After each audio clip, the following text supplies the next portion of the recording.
ખાસ કરીને છેલ્લા 2 મહિનાથી જે આ ગરીબ લારી અને પાથરણાના વેપારીઓ છે એને ભાવનગર મહાનગરપાલિકાના પદાધિકારીઓ કે અધિકારીઓ કે શાસકો શાંતિથી પોતાનો ધંધો રોજગાર કરવા દેતા નથી। આ કેરીની સિઝનમાં કેરીની લારીવાળા હોય કે નાના નાના પાથરણાવાળા હોય એની સાથે કાયદેસર રીતે આતંકવાદીઓ એવું વર્તન કરવામાં આવે છે। કોર્પોરેશનના અધિકારીઓ અને એના પદાધિકારીઓ એમની લારી તોડી નાખે છે, એમના જે વજન કાંટા હોય એ તોડી નાખે છે, એમના બાળકોને સાથે લેવાની ઘોડિયા પણ ઉપાડી જાય છે। એટલે કેટલી ક્રૂર વર્તન આ ભારતીય નાગરિક સાથે કરવામાં આવે છે તેનું ઉત્તમ ઉદાહરણ એટલે ભાવનગર મહાનગરપાલિકાના શાસકો। જો આવી રીતે એ લોકોમાં હિંમત હોય તો એવા ઘણા જગ્યાએ દબાણો છે, એ દબાણો કેમ હટાવવા જઈ શકતા નથી? અને ગરીબ માણસ જ એને દેખાય છે, ગરીબ ઉપર અત્યાચાર કરવાનું જ દેખાય છે। આ અત્યાચાર અમે સહન નહીં કરીએ।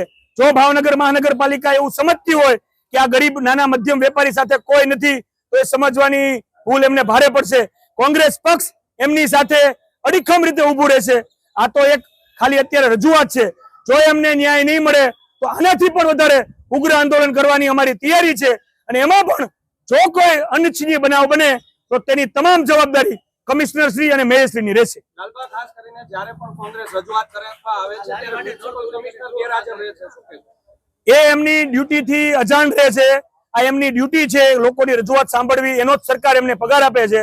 અને અત્યારે કમિશનર સાહેબની અમે રાહ જોવાના છીએ, કમિશનર સાહેબને મળીને જ અમે જવાના છીએ। લાલબા, તમે રજૂઆત કરતી વખતે આક્ષેપ લગાવ્યા છે નાના પાથરણાવાળાને હેરાન પરેશાન કરવામાં આવે છે, બોરતળાવની ડૂબની જમીનમાં મોટા માથાઓએ વર્ષોથી દબાણ કર્યું છે, તેનું હટાવવા એ જગ જાહેર છે।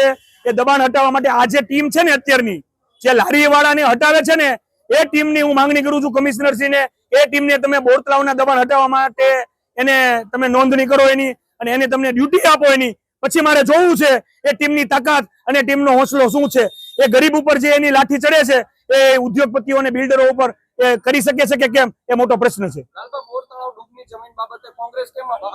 કોંગ્રેસે કાયમી માટે બોર્ડની અંદર પણ આ આક્રમકતાથી એની રજૂઆત કરી છે અને વારંવાર રજૂઆત કરતું કોંગ્રેસ પક્ષ આવ્યું છે અને આજની તારીખે પણ હું એની રજૂઆત કરું છું। કોંગ્રેસ પક્ષ કોઈનાથી ડરે એવો પક્ષ નથી અને અમે કોઈનાથી ડરો નથી। અમારા નેતાનો નારો છે ડરો મત।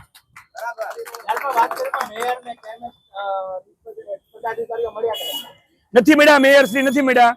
અત્યારે બધા ડીઝલ બાળવામાં વ્યસ્ત છે, પણ અમે એની રાહ જોઈશું, કારણ કે અમારો આ ગરીબોને ન્યાય મળે એના માટે અમે લડીએ છીએ અને એના માટે અમે લડતા રહીશું।